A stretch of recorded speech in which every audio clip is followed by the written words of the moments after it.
Hi guys, so I'm coming to you from the house today. So, as you can see, I just finished gardening, so I had to run through the shower really quick and get all the off. I'm gonna make myself a nice cup of tea. Behold my fancy antique teapot there. And I got the fortune-telling cup from work. Nobody bought it, so I did. Any of you guys that did want it, we can order one again eventually, but right now this one's mine. So, let's see here. I'll take my giant tea ball out of there. It's huge. It's very vintage. It's not bad. I've got the chocolate caramel black tea there. Pretty tasty stuff. Alright. So today, I actually wanted to cover some of the crystals that we don't have in the shop. These guys are, of course, they look like paperweights, because they are. Try to put it in you guys' line of sight there. And then have to move the teapot.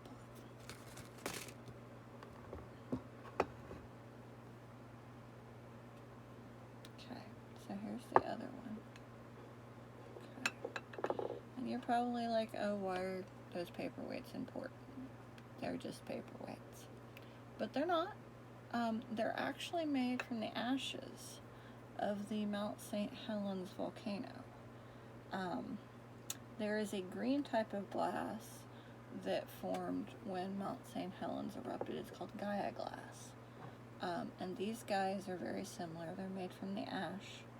Very skilled glass blowers have incorporated the ash into these guys. And one of them is signed, but it's really hard to show you. You're not going to be able to see it on the camera, but it's etched. Yeah. Again, it's really hard to see. But anyway, so those two guys are Gaia glass and or Mount St. Helens glass. And like most things that deal with volcanic activity and that kind of thing, they have the same hardness as any other kind of glass, but they have that little bit of oomph to them. Pieces of regular Gaia glass are going to be a medium green, not quite the same shade as moldavite, a little brighter. I have a piece somewhere. I tried to find it to show you guys, but I'm sure it'll turn up when we don't need it anymore. But it's like a very bright green kind of color. And like I said, it's known as Gaia glass. It can be incorporated into pendants or other pieces of jewelry, or the paperweights like what I have can be used in your meditation practice to bring in that spicy volcano energy. Sounds like something you'd order at Taco Bell, right? But anyway, so those guys are some of my personal little go-tos. Because it's such a weird thing, we don't have any of it in the shop, but you can sometimes find vintage ones on eBay. And sometimes you can even get a hold of the ash itself. So if you know a skilled glass blower, maybe they can make you an object that makes you happy. Let's see here. I'm going to have another sip of tea.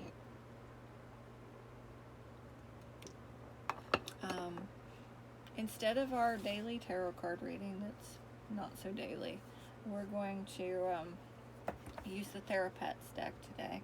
I'm kind of doing a little bit of self-care today, so with the tea and the crystals and stuff. The meow was Frank.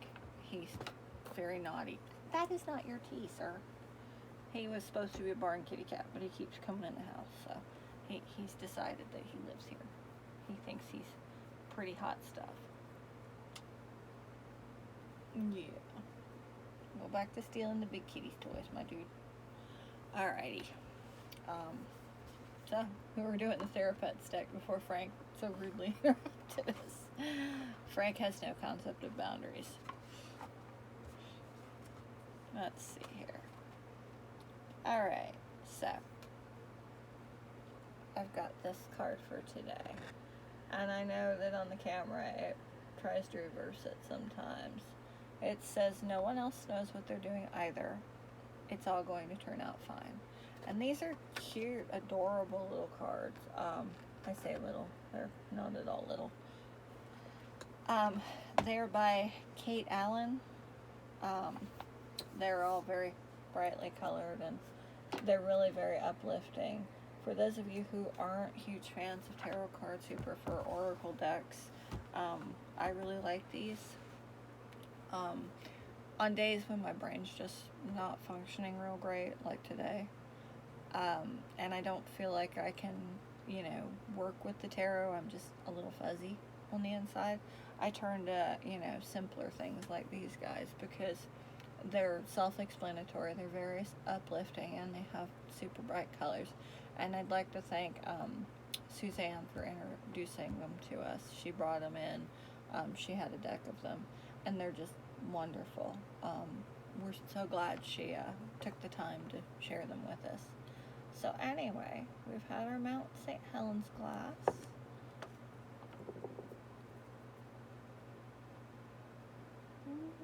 That one's so shiny. I love it.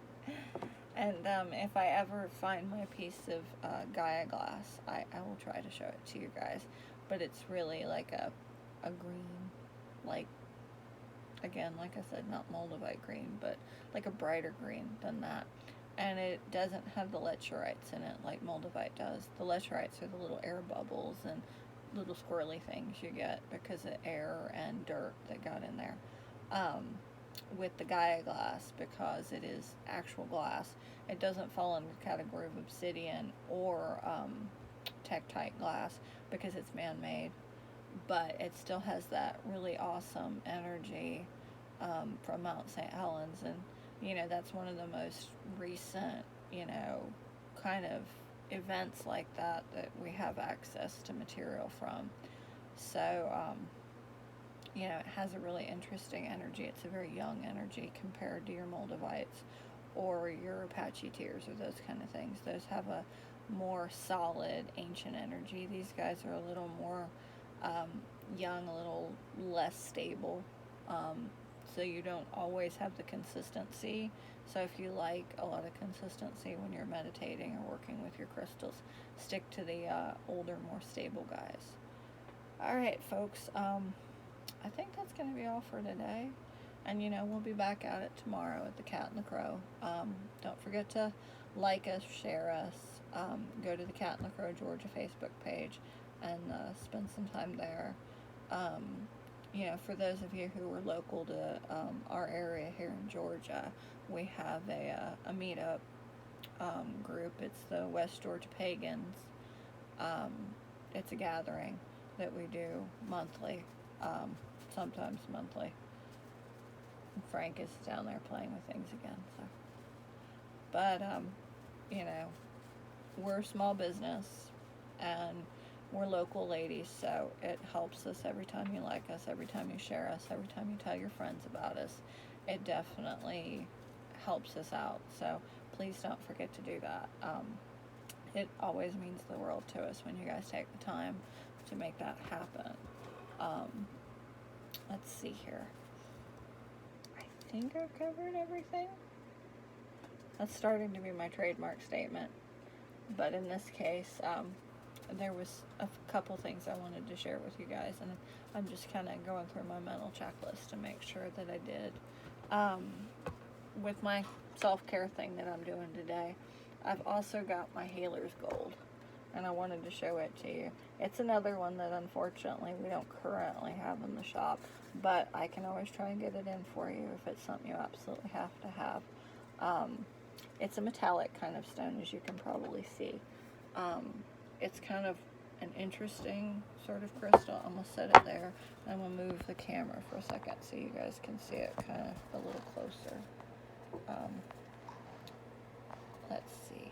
It has pyrites, it has hematates in it, it has a little bit of quartz in it, and it's a great stone for those of us who give a lot of energy out during the day, and so we, end up a little tired sometimes. And it's a stone that, like, when I have a really bad migraine that's caused by stress or whatever, I like to put it kind of on my head and just lay there with it for a little bit until some of the pressure clears and the pain clears. It's super cool as far as the surface of it because it is so metallic. So it helps kind of deal with that pain when I have that kind of issue going on. And I also like it just to sit with and just chill with because it's really, it helps me kind of recuperate my energy that, I don't mind sharing and, all that. But once in a while you need to kind of back up and regroup and, stop pouring from that empty cup. So when I reach that point, I like to sit with my Healer's Gold and chill with it. And it does help me. If I'm really exhausted, I might pair it with Phoenix. Or if I'm really stressed, I'll pair it with my K2. Because my Phoenix is going to help me kind of, I jokingly call it a crystal upper. It helps me up the vibe. And with my K2, if I'm really stressed, it helps bring down some of that stress level. And so either way, the Healer's Gold's going to work with that. Alright guys, well, thanks for chilling out with me for a little bit on my day off. Frank says goodbye. He's down on the floor playing with the big kitty's toys. And I'll try and show you. The big kitties are, of course, super thrilled about that.